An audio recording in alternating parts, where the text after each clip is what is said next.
going to share something with you. That might put me in a very negative light, yeah. Relationships are not my forte. See if someone grabbed up my wife or something, completely different ballgame. I'll walk away from here, and this has been like a therapy session.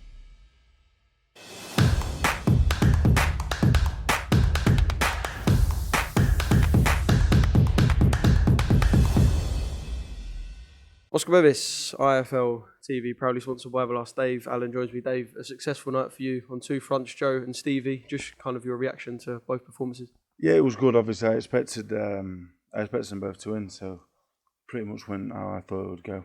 So no frills. I weren't expecting any. Just wanted them both to win. In terms of Joe, that's 7 fights in 7 months. I spoke to him about this. Obviously, he wants to be as active as possible, but I suppose as a fighter, you can't really keep that active. I suppose at some point you perhaps have to have kind of a break where you just kind of let yourself relax a little bit. Well, the thing with Joe is he's had 4 amateur fights and 7 pro fights in around a year and a half. We had 4 amateur fights, that's it, so he's not very experienced, so I'm just getting him out every 6-8 weeks. You know, you look at like Mike Tyson had 19 fights in the first 12 months. You know, I'm not comparing Joe to Mike Tyson, of course, but you got to box all the time. He's not getting it. You know, he needs to box. He needs the experience. So we just keep getting him out. You know, we've got great backing. You know, I can keep him busy. We've got good contacts to get him out all the time.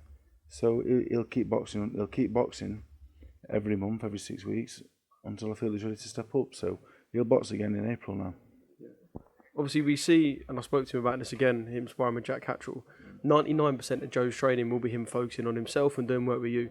But can you kind of see bits in Joe now, especially in that performance, where kind of the little expert stuff that he's getting in sparring kind of is transferring over? Joe in the gym is top class. He's transferring that into the ring, you know, which I was a lot better in the gym than in the ring. It's hard. They're special. The ones that go to the very top, it's special what they can do in front of a big crowd and all that pressure. So yeah, he's going to get there. It's just going to take time. It's simple as that. You know, I wish I'd have done it how I'm doing it with Joe. So you know, it's from my experience. He's getting the benefit of that, so he'll get there. It's going to take time. Yeah, good stuff, Joe, and look forward to seeing where he goes next. Stevie, are we kind of just teetering on the edge of waiting for a big one that she's going to be involved in? I know you said before about kind of not jumping at something too quickly, but you kind of just teetering on the edge of she's on the verge of getting something big in the next 6 months. Yeah, you know, I think she's ready. She's 30 in April, so she's gonna have to have a big fight next in the summer, and I think.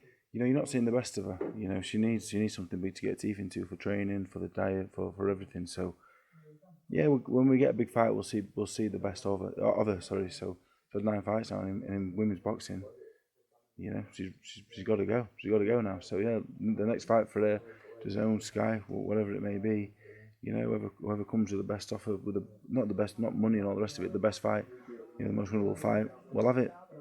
Will it be something that she has to call for, do you think? Because she's a big personality and she's vocal, but I can't really imagine her calling directly for someone in that sense. But is it kind of that sport now where you're going to have to call for an opportunity? She might not, but I know someone that'll do it for her. So, so do I. Yeah, so it'd be a big fight next. Yeah, it'd be DAZN, Sky, you know, something that ilk. She's got a good relationship with Eddie, you know, she had a few fights on DAZN, so... I think Eddie said she's one of the only people who seems to like him, which he seems to think is quite a rare breed. Yeah, Eddie's he's all right, isn't he? I'm not cold with him, he's not cold with me. So, I think she'll be on. Yeah, the next fight will be a big fight, 100%. And obviously, you're fighting a week from now, tomorrow. Yeah. There'll probably be a lot of people looking at this and thinking, you know, a week ahead from kind of your fight, why is this the sort of thing you're doing? But are you kind of seeing it from the sense that if you weren't doing this tonight with people you're so involved with here, you'd kind of feel bad sitting on the sofa watching this. I know this wouldn't be you if you were sitting there watching this from afar. Yeah, you know, tomorrow I've got an amateur boxing show to go to as well. I've got a kid boxing, amateur boxing show tomorrow. So, you know, if you look back 5 years, when I was headlining, you know, O2 arenas and box office, mate, I was out 12 hours before, get rolling in at 7 a.m, having an hour's sleep, having my breakfast and just going about the day and then boxing at the night time. So, people say you shouldn't be doing stuff like this a week out from fights. I was in casinos 12 hours before fights, just fighting on 12 hours sleep. So what I'm doing now is great. I'll go home after this. I'll be in bed for midnight. So, you know, from years gone by, I'm living like an angel now. So, yeah, I can't knock it really. And how would the boxing public kind of take next week, if you're to tell them in that sense? Obviously, I know they'll be aware that you're looking at it in your head and kind of what you want to achieve. But how do the boxing public take it? Because, again, you know boxing fans, there'll kind of be a few people going, Dave's going to have one here, and then it's going to be straight Wardley, British title, English title, massive stuff. But kind of how did the boxing public take it? Kind of how are you taking this fight next week? Well, after next week, I could box Wardley April 1st. That's definitely something that I spoke to Ed. The Wardley fight is there. You know, the anti-Joshua undercard would be great. But, yeah, the Wardley fight is there. I think he's good. You know, it's been nearly 4 years since I boxed Brown at the O2, you know, 4 years. So, people forget I was only 27 when I was doing all I was doing. And I was doing it as a, you know what I mean, you knew me at the time. I was a special man doing mad things. So, yeah, been a long time out. So I don't really, it'd be nice to go back and, you know, find a Joshua card and all the rest of it. But, you know, if I box Wardley or box the British title, I want to win it. So, you know, how many more chances am I going to get? So, after next week, we'll have a look. There's Wardley, there's Parker, there's loads of big fights out there, and at this point now, I would like to win another big one. You know, the Brown one was the big one, but then You're just craving that big moment again. Even it's just kind of like a big finish, just one of them where you can kind of look around and be like, wow, essentially. Yeah, I think the Lucas Brown night should have been the one. You know, knockout win over him at the O2.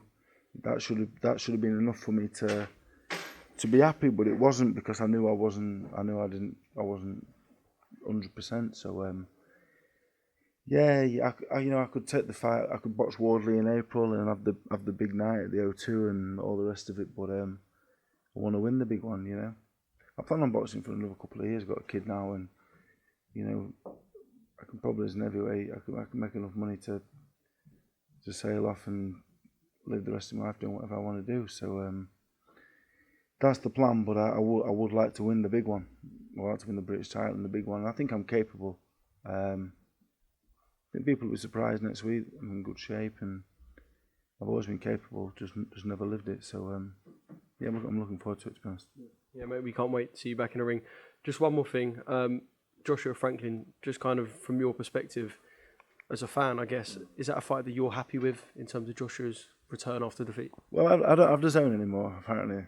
I was doing an interview the other day, yeah, and they said, what do you think to the zone price change? So I looked at my missus, yeah, and I said, what do you think? And she said, oh, we've got rid of it. So it don't make no difference to me, because I don't even have it no more. So I think Franklin's a good fighter. I think Joshua will blow straight for him. But in saying that, I don't think it's the worst match in the world. I thought Franklin White was close, so yeah. You know what the thing is now? Unless it's to do with me or Joe or Stevie, I couldn't care less. Yeah, I don't care. That was the problem when I was younger. I was here, there. Yeah, do you think you gave a shit about too much in general boxing? I must have done 8,000 interviews a week, and I was in London, practically living there, and medals up my ass. Yeah, I thought I was the main man. I was just a little kid running around. Do you know what I mean? So yeah, my head's screwed on properly now, and yeah. So yeah.